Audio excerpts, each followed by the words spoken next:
How to use Black Algae Killer. In this video, we will use the example of Leslie's Black Algae Killer. Leslie's Black Algae Killer is a unique blended formula and the best algaecide to use for stubborn algae such as black and mustard algae in all swimming pools. Black algae is one of the most difficult varieties to control and eliminate. This algae can appear as a blackish discoloration or a tar-like deposit. In either case, it is a problem to remove because of the physical nature of this algae. Leslie's Black Algae Killer eliminates and blocks black algae. Routine usage directions. 1. With the pump running, apply the initial dose of Leslie's Black Algae Killer at a rate of 12 ounces per 10,000 gallons of pool water. 2. Apply this dosage into the water around the edge of the pool. 3. Do not concentrate the application in only one area. Useful tips.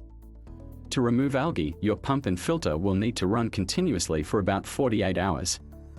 Do not mix green to clean in water or with other chemicals prior to adding it to your pool. Thank you, I hope that information helps. Don't forget to subscribe to our YouTube channel for more relevant tips about your pool and spa for us. Bye.